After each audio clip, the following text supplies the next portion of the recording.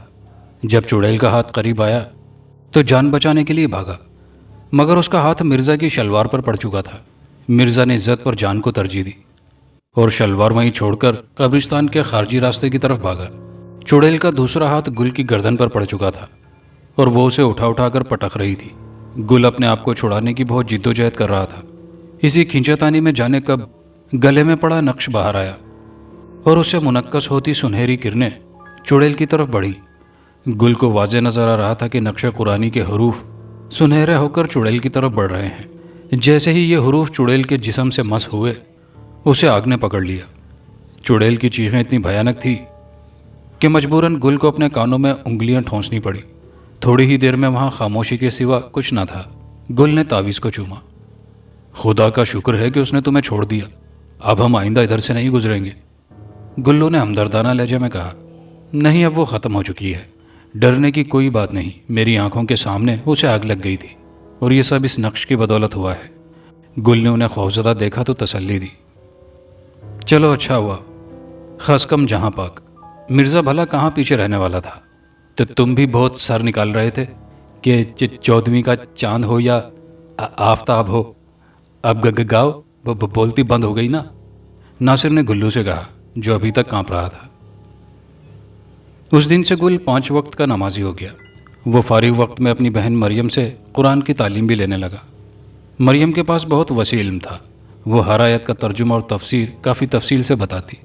اس کی باتیں سن کر گل کے اندر پھوٹی ایمان کی نازک سی کونپل کو غذا ملتی اور وہ آہستہ آہستہ ایک بڑے پودے کی شکل اختیار کرنے لگی. آج مریم کافی پریشان نظر آ رہی تھی. اس کی ماں سکینہ نے اس کا بہت پوچھا مگر وہ سر درد کا بہانہ کر کے ٹال گئی. گل بھی 2-3 ہفتے کے لیے فارغ تھا. جب وہ بہن سے قرآن پاک کا درس لینے بیٹھا تو اسے پریشان اور بے چین پایا.